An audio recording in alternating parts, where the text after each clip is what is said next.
Rolling Stone senior gaming editor Chris Cruz publishes the Rolling Stone top 25 games of 2025 with South of Midnight at number 11 and Ghost of Yotei at 5. Both of those above Hollow Knight Silksong. The industry's been co-opted by activists and access pushes promotion. This needs to stop. So here is the Rolling Stone, the best 25 video games of 2025. And at least we could say they started off with Expedition 33 at number 1. Like, okay, good. Not a super controversial pick there. Fair enough. Okay. Hades 2, I haven't played it. I've heard people say they love it and it's up for Game of the Year nomination. It checks all the boxes. Sure. Number 2, great. Donkey Kong Bonanza, haven't played it yet. People love it. It's up for Game of the Year nomination. Okay, sure. No issue there. Dispatch number 4. Haven't played it. Hear great things about it. Okay, not too much of an issue there. Number 5, Ghost of Yotei. This is where I have to pause and be like, now we're kind of reaching. We're trying our best to find a way to push this game as high as possible. That's what I see when I see that game there. Then Blueprints at number 6, which I hear a lot of people saying it's great. The 100 Line, Last Defense Academy, haven't even heard of it, but okay. Number 7 of the year, haven't even heard of it. Number 8, Death Stranding 2, which many are saying could be Game of the Year at Jeff Keighley's Game Awards. On Rolling Stone's list, it's number 8. Followed by a game that I am currently extremely addicted to, Ball X Pit, at number 9. And then Arc Raiders, number 10, which I can tell you, yeah, plenty of people playing Arc Raiders. Sure.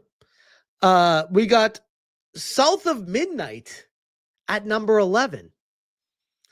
And I got to say, guys, when I see South of Midnight at number 11, why would that be a thing unless, I don't know, you had a story earlier this year with Inside Access meeting with the developers in person? Chris Cruz. For Rolling Stone, writer Alyssa Mercante, which, fun fact, she's currently suing me, returns to preview Xbox's South of Midnight and spoke with its developers about the complexities of weaving a stop-motion fantasy epic from deep South trauma and folklore. So you try and tell me this didn't play a part in them pushing this game as high as they did? How South of Midnight weaves a stop-motion fantasy from deep South folklore. Compulsion Games' new Xbox title aims to deliver an emotionally driven narrative journey steeped in magical realism and rooted in a traumatized American South by Alyssa Mercante, which I'm sure you guys could already imagine where that's going to be going. So I posted earlier, this was November 10th, 2024. Any company that hires Alyssa, even for bylines temp, proves to everyone that they know nothing about the gaming landscape and definitely should not have a dedicated gaming section on their website.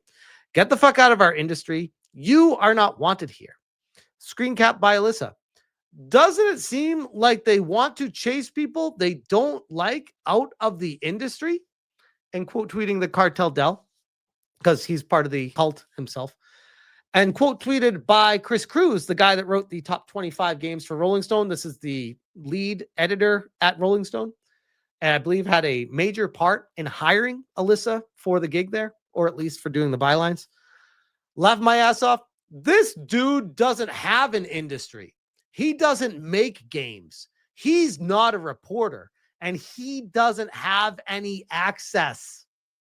He's a nobody talking really loud to feel like a somebody. Wow. Fascinating. Fascinating that they'd say that. 8-Bit Eric following up on that. Oh, that's rich, coming from a Rolling Stone editor where, quote unquote, journalism now means woke takes and defending people like Alyssa Mercante. Smash JT and other so-called rage bait grifters don't need industry access to call out hypocrisy. They're just saying what everyone else is thinking, which clearly rattles your bubble. Funny how credentials only matter when it's about keeping out voices that don't fit the agenda. Maybe worry less about who's qualified and more about the joke Rolling Stone has become. What, what a banger post by 8-Bit Eric, by the way.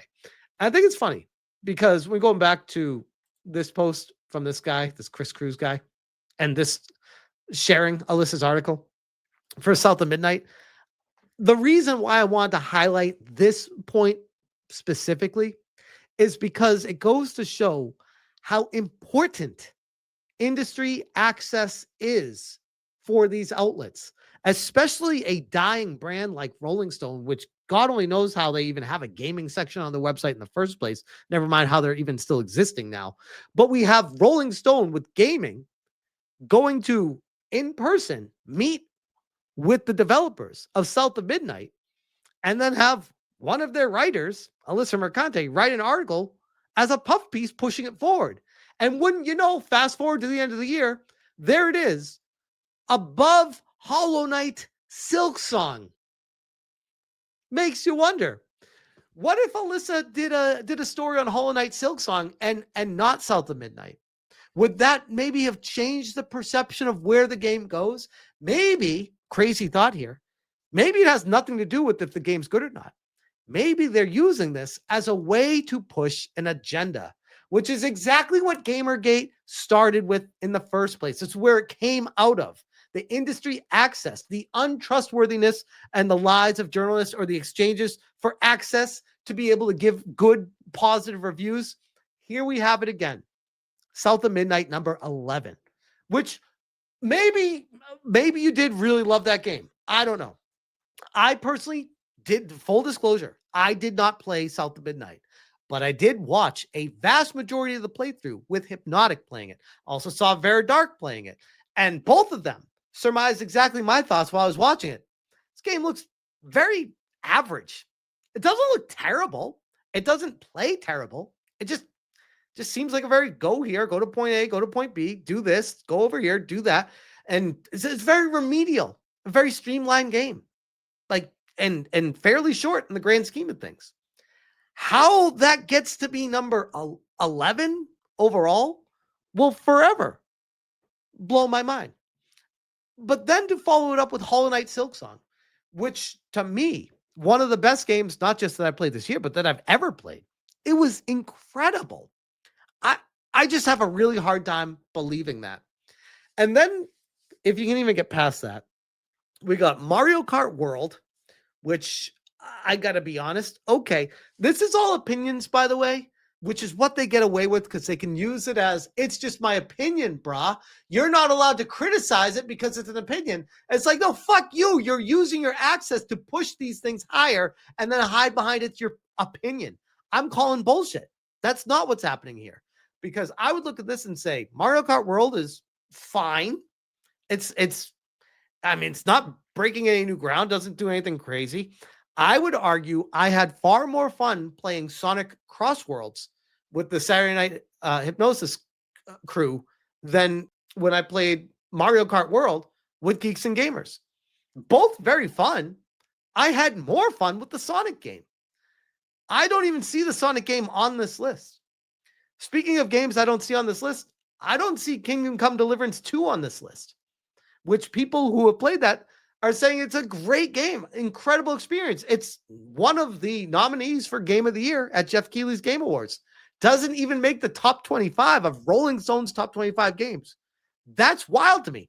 I don't feel like it's a snub. I feel like they forgot it. They also don't have Wu Chang Falling Feathers here. They don't have a lot of games on here. Just shocking to me, to be honest. There's so many games missing. I don't see Mega Bonk. I don't see Schedule 1. I don't see a lot of indie games that I expected to see on here. It's like I said, it's almost like they forgot games that were really popular. They got Shinobi Art of Vengeance, which, yeah, that definitely deserves to be on here. I played the demo of that game. absolutely loved it. I do want to get to playing the entire game at some point. That was a lot of fun. Battlefield 6, sure, okay. Ninja Gaiden 4, yeah, people say it's a really fun game. Okay, could see that. Fatal Fury, City of the Wolves, didn't even know that came out. Absolum, never heard of it. Desplet, never heard of it. The Seance of Blake Manor, never heard of it. Split Fiction. Split Fiction is some of the most fun I've had this year. Played through, beat that game with Hypnotic on live streams. We had so much fun with it. That game for me would go way higher than a lot of these. But okay, again, opinions. Citizen Sleeper 2, never heard of it. Never heard of even Citizen Sleeper, but okay. Rematch, never heard of it. Final Fantasy Tactics, the Ivalice Chronicles, can't wait to get to playing that. One of my favorite Final Fantasy games, one of my favorite games ever made. So yeah, and Silent Hill F. So okay, it's interesting that there's no Monster Hunter Wilds, but yeah, at least there's no Star Wars or Assassin's Creed Shadows. That would have been a little bit over the top with it. The thing, like I said, that stuck out to me was the South of Midnight. South of Midnight being number 11 and Final Fantasy Tactics. I have not played the remake, but the original, I don't need to play the remake to know how good this game is. Okay. If it functions, this game needs to be way the fuck higher than South of Midnight. Split Fiction needs to be way the fuck higher. Hollow Knight Silksong needs to be up here, like in the top 3. What are we doing with Hollow Knight Silksong number 12? This strikes me, ironically, as a list of games from someone that doesn't even understand what games are. This is someone trying to pretend like they're hip, they're with it, they're cool. They can totally hang with the kids that play games. Ironically, the definition of a tourist, someone that doesn't play games, putting a list of 25 games together and saying, yeah, let's throw these in this order, throw a bunch of random indie games towards the end. People won't question it because it'll make me sound like I know what I'm talking about, because look at all these games that are here. I don't know, bro. This really is the meme of how do you do, fellow kids, with fucking South of Midnight number 11, Ghost of Yotei number 5. Come on. Come on. What are we doing here? That's why Rolling Stone is laughed out of the room when it comes to anyone caring about what their opinion is for gaming. I don't know how they even have, not to mention just a person, but a division. They have a division of Rolling Stone, of people that write for gaming content for them. How? Who the hell goes to Rolling Stone for video game information? Why? Why is this a thing? Rolling Stones is a political activism website that tries to hide behind music to do those things. That's really what it comes down to. And we got this Chris Cruz dude that is a him, senior gaming editor, Rolling Stone. Oh, look at that. In New York. I know you're all shocked. I wonder if he's best buddies with Alyssa. Some of the replies.